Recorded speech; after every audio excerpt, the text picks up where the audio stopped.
pasó en la dictadura. Exacto. En la dictadura se creó un Ministerio de Justicia que se creó por el acto institucional número 8. El que lo redactó fue un penalista que fue muy famoso y que es reconocido como un gran penalista que fue colaborador o parte importante de la dictadura, que fue Bayardo Bengoa, que cada tanto el doctor Salle lo recuerda como su mentor, digamos. Pero Bayardo Bengoa, que fue un buen penalista, tenía una idea política muy antidemocrática, antirrepublicana, y en el acto institucional número 8 que él redactó, él dice lo siguiente, que había que crear un ministerio de Justicia porque se sobreestimaba el concepto del poder referido a la justicia y se subestimaba el poder del Poder Ejecutivo. Decía, es pues la separación de poderes un defecto radical de la democracia, y que había que superarlo. Y creo que todo eso está, contaminando este debate, o por lo menos sembrando dudas respecto a si no vamos hacia una cosa tan antirrepublicana como aquello que que instauró la dictadura con el apoyo conceptual de Bayardo Bengoa. Lo que pasa es que estamos en un momento, por suerte, en un momento político muy distinto al de aquel momento. Me parece que la confusión de todo esto es justamente el nombre. Porque repetir el mismo nombre que se usó en la dictadura y que se llame Ministerio de Justicia da la sensación que es el organismo que imparte la justicia de alguna manera. Bueno, en y aquella eso da lugar a época confusión. tenía poder sobre lo que hacían los jueces, ¿no? Claro, pero es una propuesta radicalmente distinta a la de ahora. Me parece que responde más a algo administrativo o burocrático de alguna manera. Dos especialistas que nos van a poder aclarar. Vamos a despejar estas dudas. Ahí está, vamos a despejar todas estas dudas para poder entender de qué se trata justamente un posible nuevo Ministerio de Justicia. Ayer les decíamos, hubo un seminario hacia un Ministerio de Justicia y Derechos Humanos, participaron representantes extranjeros y también nacionales. Hoy tenemos en nuestra mesa a Santiago Pereira Campos, presidente del Instituto Iberoamericano del Derecho Procesal y director de la Maestría en Derecho Procesal y Litigación de la Universidad de Montevideo, y también a Pilar Llop, magistrada y política española del Partido Socialista Español, exministra de Justicia de España entre 2021 y 2023, y además expresidenta del Senado español entre el 2019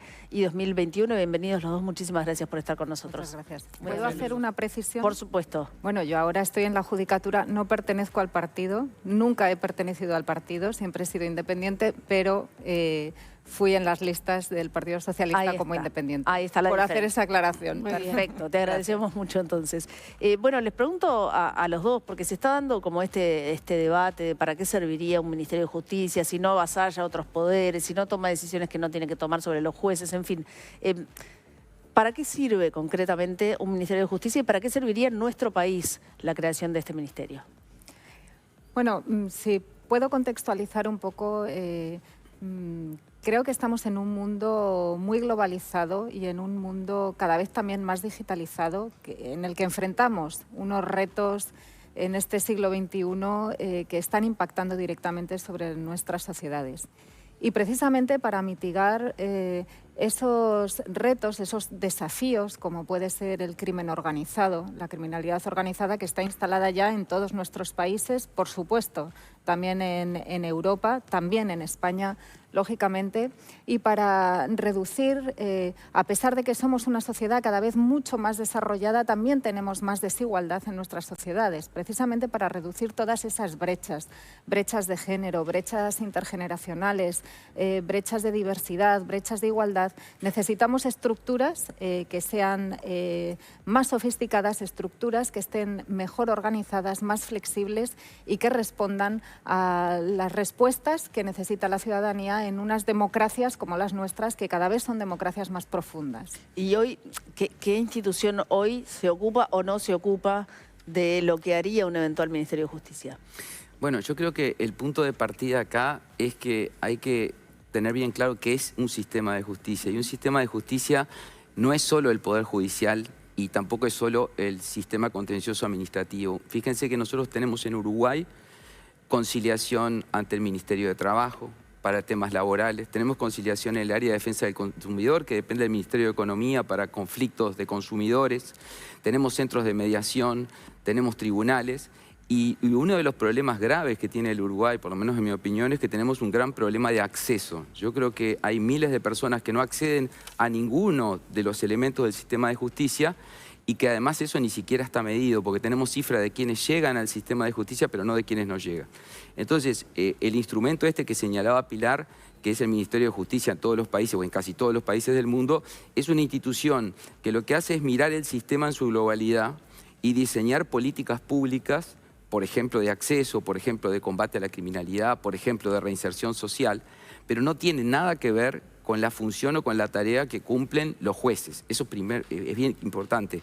Y por otro lado, me parece que no se puede comparar la situación que se está planteando ahora en los programas de todos los partidos políticos, por lo menos de los partidos políticos mayoritarios, con lo que era la situación de la dictadura.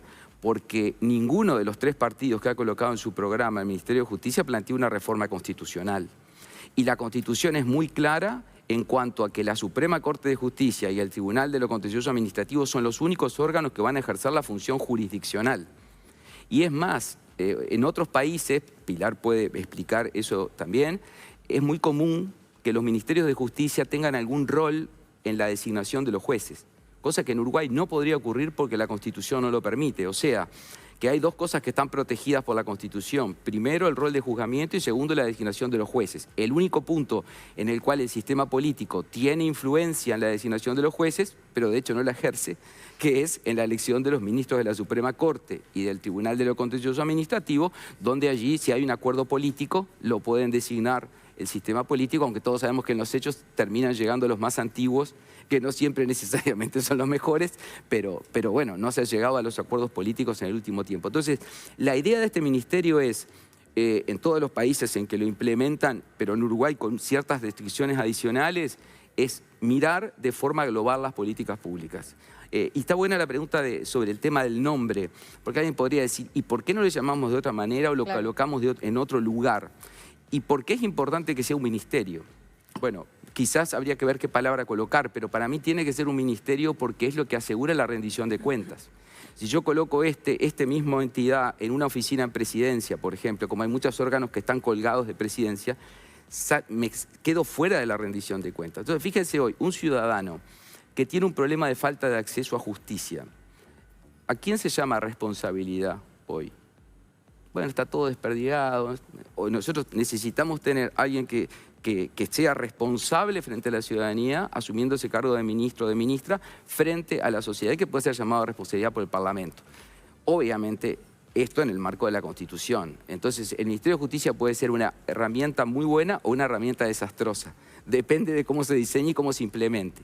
Y en Uruguay tenemos una gran ventaja. Tenemos un marco de contención en la Constitución, que eso me parece que es un punto de partida importante que no necesariamente todos los países lo han tenido. Pero la duda de si... Recién escuchábamos al senador Javier García diciendo que esto avasallaba la separación de poderes. El Ministerio de Justicia es el avasallamiento de la separación de poderes.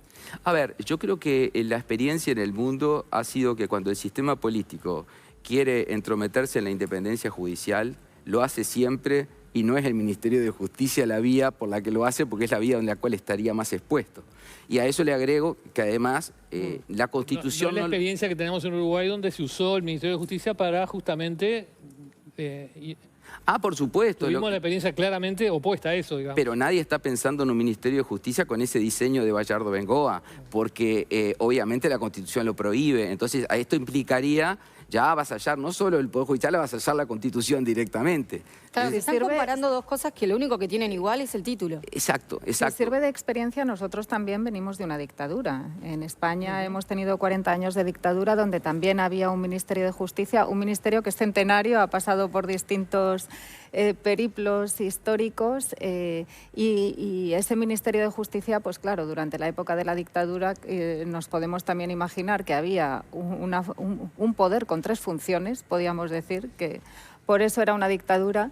Y la solución que dio el legislador constitucional, siendo la Constitución española de 1978 una de las más sólidas del mundo, fue establecer esa división, esa separación de poderes en la que había un órgano intermedio, que era el Consejo General del Poder Judicial, que es un órgano de naturaleza política, no es jurisdiccional, pero está dentro del Poder Judicial, para que mantuviera ese diálogo con el poder político, con el Ejecutivo, porque lógicamente los poderes tienen que dialogar y tienen que hablar, porque no pueden quedarse lagunas o brechas de competencias para los ciudadanos. Una Constitución regula muchas cosas, sobre todo la separación de poderes, que es la línea roja, lo que garantiza que no va a haber ninguna intromisión de un poder en otro. Pero no puede regular todas las competencias que afectan a justicia, porque justicia no solo somos los jueces y las juezas, justicia es algo mucho más. Es el derecho de acceso de los ciudadanos, cómo se promueve ese derecho de acceso, cuáles son las competencias también en estos desafíos de los que estaba hablando, esas competencias digitales, ese derecho digital de acceso a la justicia por parte de los ciudadanos, que es un gran desafío, la inteligencia artificial, que ahora pues hay gente mayor que tiene esas brechas generacionales, que hay que garantizar su igualdad de acceso a la justicia, que es fundamental. Entonces, de eso es de lo que estamos hablando, no de invadir, por supuesto, ni mucho menos competencias en ninguno de los países democráticos. Los jueces no serían funcionarios del Ministerio de Justicia. No, no, no. ¿Y los funcionarios judiciales? La Constitución no permitiría cambiarlo. Fíjense que la Suprema Corte de Justicia, por la Constitución, tiene la superintendencia, o sea, el control de toda la actividad de los jueces y sus funcionarios. Por lo tanto, los funcionarios seguirían perteneciendo al Poder Judicial, seguirían perteneciendo los jueces al Poder Judicial, no tendrían absolutamente ningún control del Ministerio de Justicia. O sea, salvo que se diseñara un Ministerio de Justicia que violara la Constitución. Pero ahí estaríamos en un problema de una ley inconstitucional. Ustedes... Bueno, pasa, ¿no? Sí, Estamos todo el tiempo discutiendo leyes que se acusan de inconstitucionales en Uruguay. Como lo ha dicho el presidente de la Corte, el presidente de la Suprema Corte ha sido muy claro, si hubiera un diseño de un ministerio que vulnerara alguna norma constitucional, sería la propia Suprema Corte de Justicia la que inmediatamente lo plantearía. O sea que eso me parece que... O sea, ustedes descartan que exista esta propuesta de Ministerio de Justicia, que es diferente a la que definía o hacía alusión el senador Javier García, descartan que existe un riesgo latente de atropello al sistema de derecho, al Estado de Derecho, a las garantías democráticas y demás.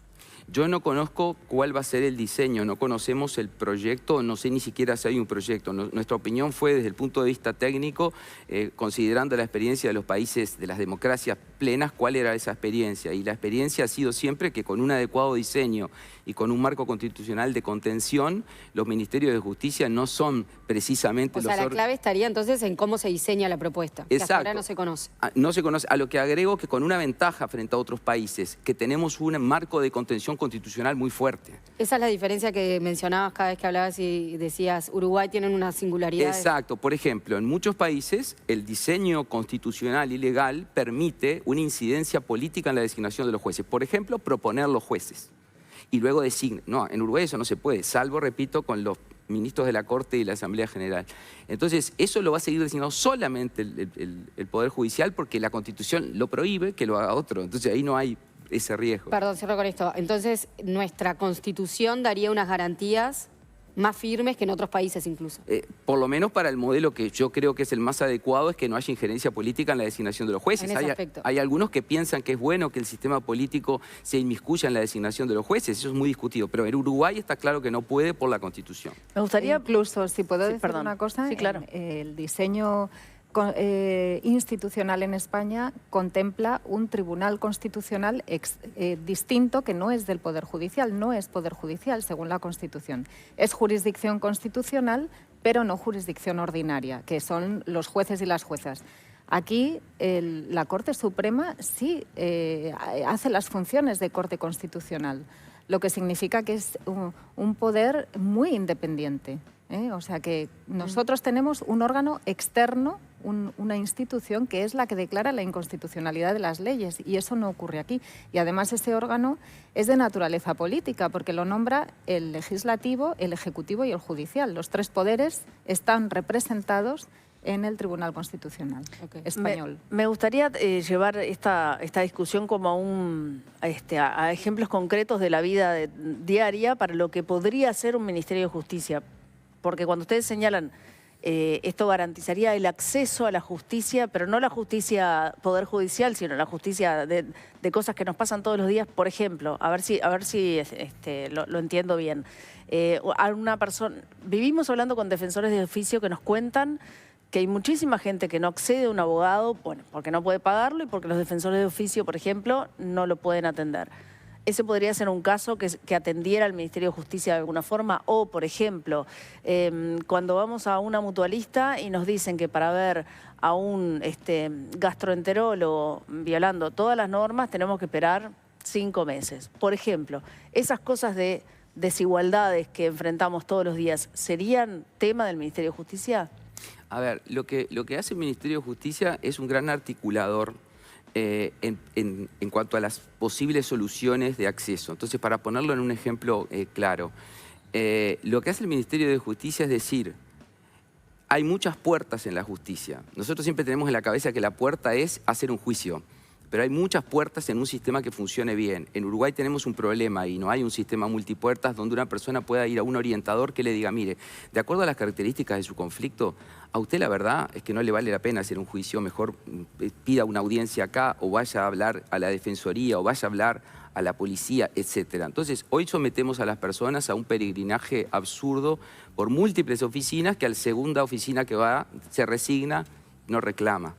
El Ministerio de Justicia lo que puede hacer es articular todas esas vías de acceso en un sistema que permita que con una orientación adecuada la persona tenga acceso a la puerta correspondiente. Si esa persona, obviamente que siempre con un consentimiento informado y con libertad de esa persona, si esa persona dice, bueno, a mí no me gustó el asesoramiento, igual quiero hacer un juicio, irá al Poder Judicial y ahí el Ministerio de Justicia no puede entrar a esa puerta, ¿no? Entonces, esa es una medida bien clara. Segundo, la política carcelaria. Hemos discutido 1000 veces que no tiene sentido que la política carcelaria de persecución y de prevención del delito sea la misma que luego intenta la reinserción. Entonces el tema cárceles en casi todos los países se trata de sacar del mismo órgano que se encarga de la persecución para tratar de llevarlo a otro lugar. Entonces todo lo que es política de reinserción, política de rehabilitación, eso es una cuestión que podría ser, no sé el diseño que va a tener, pero podría ser un objetivo bien claro. Otro objetivo muy importante tiene que ver con todo lo que es información. El Poder Judicial no hace publicidad y dice, si usted tiene un problema, venga y demande ante nuestros tribunales. No es una función del Poder Judicial. Ahora, un Ministerio de Justicia puede decir, señor, si usted tiene un problema, señora, si usted tiene un problema, estos son los lugares a los que usted puede acudir para que le traten de dar una orientación sobre el problema que usted tiene. O sea, promover las vías de acceso al sistema. Esos son ejemplos que me parece bastante claros. Hay muchísimos otros, pero para ponerlo en un ejemplo. Yo, escuchando eso, hago de abogado del diablo, ¿no? Y con toda la experiencia que uno tiene a cuestas en este país, ¿no estamos creando otra ventanilla para ese peregrinaje absurdo que padecen los ciudadanos a costa de una nueva institución burocrática? O sea, ¿no es demasiado para el objetivo que estamos proponiendo y no corremos el riesgo de multiplicar los defectos que tenemos? Bueno, esa es una muy buena pregunta porque plantea el dilema de si sigo con la atomización o voy a la concentración. O sea, a mí me parece que tenemos una tal atomización de distintas entidades en distintos lugares. Por un lado están los registros, por otro lado está el tema cárceles, por otro lado el área de defensa del consumidor, por otro lado la Gerencia del Ministerio de Trabajo, por otro lado los tribunales, que no hay nadie que mire o que tenga una mirada articulada de eso. Entonces yo creo que es muy poco lo que se necesitaría adicional, porque en realidad es reunir. Tenemos funcionarios que ya están realizando todas esas tareas, no creo que haya que designar muchos funcionarios para esto, sino más bien reunir y concentrar. Y sabemos que cuando reunimos y concentramos, ganamos generalmente en lo que tiene que ver una política de distribución y de contención de gastos, porque obviamente concentro, no tengo que tener 5 jurídicas distintas, voy a tener una jurídica concentrada. Y hay otro tema también que... Bueno, eso lo vamos a conocer después de que aparezca formalmente el diseño, ¿no? Yo estoy diciendo para saber lo si que... puede ser más eficiente o al revés, agregar más burocracia. Totalmente de acuerdo, yo lo estoy mirando desde la perspectiva técnica, Claro, yo no sé luego cuál va a ser la decisión política, ¿no? Obviamente. Sí. Técnicamente, en las conversaciones que hemos mantenido, nos parecía muy extraño, ¿verdad?, que hubiera tantas competencias dispersas, Claro. además en ministerios que no tienen mucho que ver, si puedo decirlo, mucho que ver con materia de justicia, ¿no? Por ejemplo, cultura y educación. Pero yo creo que lo que es concentrar competencias, integrarlas dentro de una misma voz, que sea quien haga esa política criminal, esas políticas coordinadas para que no haya disparidad de criterios, siempre es más eficiente a la hora de dar una respuesta a los ciudadanos. De todos modos, ministerios de justicia hay en todos los países europeos, hay prácticamente en todos los países de Iberoamérica. Yo ni tan siquiera me había planteado si hace falta o no hace falta un ministerio de justicia, quizá porque he nacido con un ministerio de justicia y lo he tenido siempre ahí. Pero yo creo que hay que reforzar ahora las instituciones y esas competencias que tienen que ser coordinadas, porque de verdad los desafíos son muy grandes para las personas y los desafíos criminales que tenemos también son muy grandes, impactan muy negativamente en la sociedad. Otros desafíos como son que cada vez hay más matrimonios mixtos, que se casan con personas extranjeras, qué pasa con los niños, qué pasa con sus guardias y custodias, los comercios con empresas extranjeras, cosas que son cada vez más complejas y afectan directamente a la vida de la gente. Y que hoy no las están atendiendo correctamente los organismos que deberían hacerlo. Eso yo no lo sé, no lo puedo decir porque evidentemente eso se tendrá que hacer una auditoría, un examen de datos, una recogida de datos, que es otra cosa que también es muy importante en un ministerio. Nosotros hicimos un gran proyecto, Justicia 2030, con justicia orientada al dato. Es decir, todas las políticas públicas en materia de justicia están orientadas al dato. Se recogen datos, se hacen buenos indicadores, se mira a ver qué es lo que está pasando y dónde hay que ir enfocando los recursos, porque evidentemente hay pocos años de legislatura y necesitamos hacer muchas cosas en la legislatura y hay que abarcar lo más urgente y a veces lo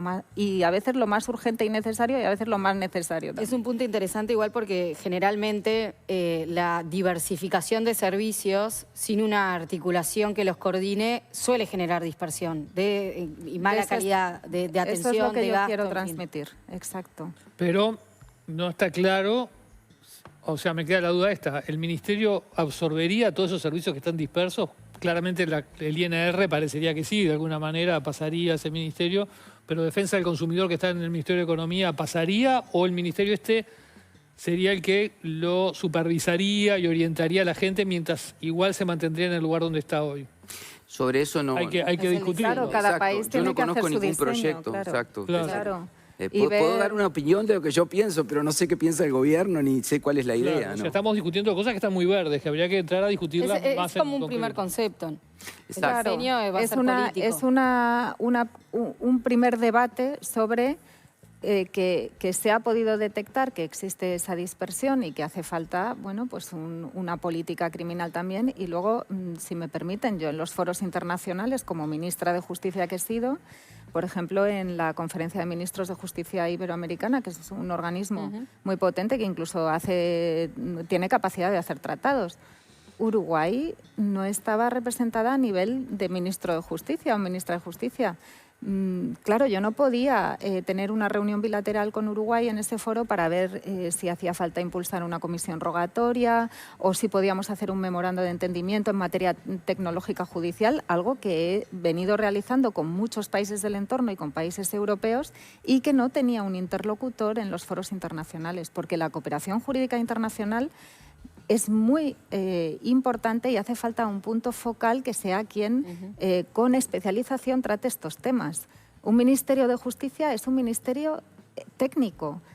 Es político también, lógicamente, porque hace esa política criminal, esa política judicial del gobierno, sin inmiscuirse en el Poder Judicial. La facultad de juzgar y hacer ejecutar es de los jueces y juezas en España, pero hace falta un ministerio técnico con expertos, con funcionarios o con un equipo técnico estable que supere incluso las legislaturas. Nosotros tenemos funcionarios que son permanentes y da igual quién sea el titular del ministerio. Ellos van moviendo la máquina y moviendo la máquina, trabajando. ¿Es correcto que en esos informes que se llame de justicia?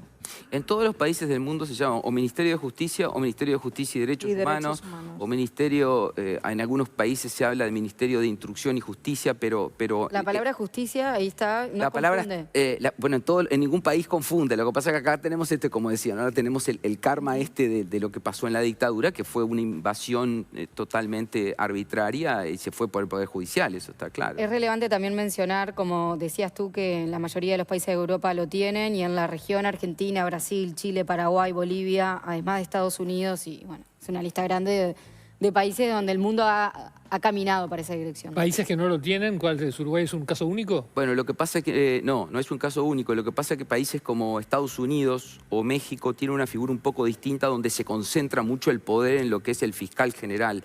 Eso es una figura un poco peculiar, pero ahí hay una enorme concentración de poder. Y después uno de los pocos países que quedaba en Latinoamérica era República Dominicana, que acaba en este momento de aprobar su ley de Ministerio de Justicia. Yo no conozco otras experiencias, puede haber alguna, pero no. Acaban de hablar de México y se nos va el tiempo, que queda muy pocos minutos. Me gustaría preguntarles por una cosa muy polémica, que es en la reforma que ha hecho México, sometiendo que ahora los jueces son electos por voto popular. Eso es algo que es casi único, creo que Bolivia también lo tiene. ¿Qué opinión les merece? Bueno, a mí me tocó trabajar en un informe para México desde el Instituto Iberoamericano sobre esto. Y incluso aquellos autores que tienen una posición sumamente amplia sobre la participación del ciudadano en la justicia han dicho que esto es lamentable.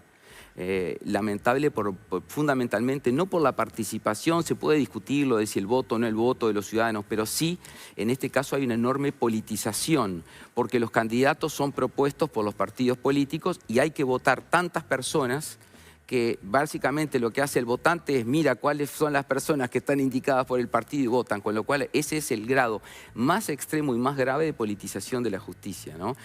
Yo no he visto ningún organismo internacional de prestigio que haya defendido este proyecto. Bolivia es distinto, pues son los cargos superiores, son los tribunales superiores, pero lo de México, que es 3.000 y pico de jueces electos y despedir a todos los jueces y ahora que se elija, es realmente una cosa muy, en mi opinión, que va muy en contra de los principios fundamentales de un sistema de justicia. ¿En tu opinión, Pilar? Yo creo que también hay que huir de esos modelos en los que hay una injerencia política en el nombramiento de los jueces y, de hecho, nosotros tenemos un modelo en el que los jueces accedemos por mérito y capacidad, hacemos unos concursos, unos exámenes. Y claro, en España se discutía, claro, pero el Poder Judicial viene del pueblo y por tanto, de alguna manera, el pueblo tiene que estar, ese sentir popular tiene que estar representado en las decisiones de sus órganos judiciales, porque no puede haber tanta separación que sea ajeno a las demandas ciudadanas en cuestiones tan sensibles como puede ser delitos contra la libertad sexual, violencia de género, que nos afecta directamente a quienes somos además más de la mitad de la población, las mujeres. Y ahí hemos reivindicado y hemos sido, la sociedad civil española ha sido muy reivindicativa para que las sentencias tuvieran en cuenta esta transversalidad de género, por poner este ejemplo. La fórmula que se ha optado en España es sí, los jueces acceden a través de su concurso-oposición, mérito y capacidad, pero luego el Consejo General del Poder Judicial, que es nombrado por el Legislativo, es quien se encarga de la formación de jueces y juezas, y tanto inicial como continua, donde ahí ya hay una orientación hacia derechos humanos, transversalidad en género, en cualquier otro tipo de brecha que se pueda observar, y luego los magistrados del Supremo, que son quienes hacen la jurisprudencia que aplicamos órganos más inferiores, es nombrada también por el Consejo General del Poder Judicial, que tiene esa naturaleza en el Parlamento, que al final es la voz de los ciudadanos. Cada país tiene que buscar su modelo, pero claro, cuando tú te tienes que presentar a unas elecciones populares para ser juez, el mérito y la capacidad, sobre todo el mérito, el conocimiento, la experiencia, ¿dónde quedan, no? Y fueron electos abogados de narcotraficantes, la abogada del Chapo Guzmán es juez ahora, en fin. ¿Quién financia, no? Todas esas campañas que hay que hacer. Exacto. En fin, bueno, Pilar Llop, Santiago Pereira Campos, muchísimas gracias por haber venido y por todos estos conceptos que seguiremos profundizando cuando avance el tema. Muchas gracias. Muchas gracias, muy amables. Una pequeña corrección porque estaba mirando el profesor Correa Freitas. El Ministerio de Justicia se creó en el Acto Institucional 3. El Acto Institucional un año antes, 76. En el 77, el Acto Institucional 8, que yo citaba y citaba la exposición de motivos de Bayardo Bengoa, fue el que subordinó a la Suprema Corte y al Tribunal de lo Contencioso a ese Ministerio de Justicia. Gracias al profesor. Muchas gracias. Nosotros vamos a una tanda, ya volvemos.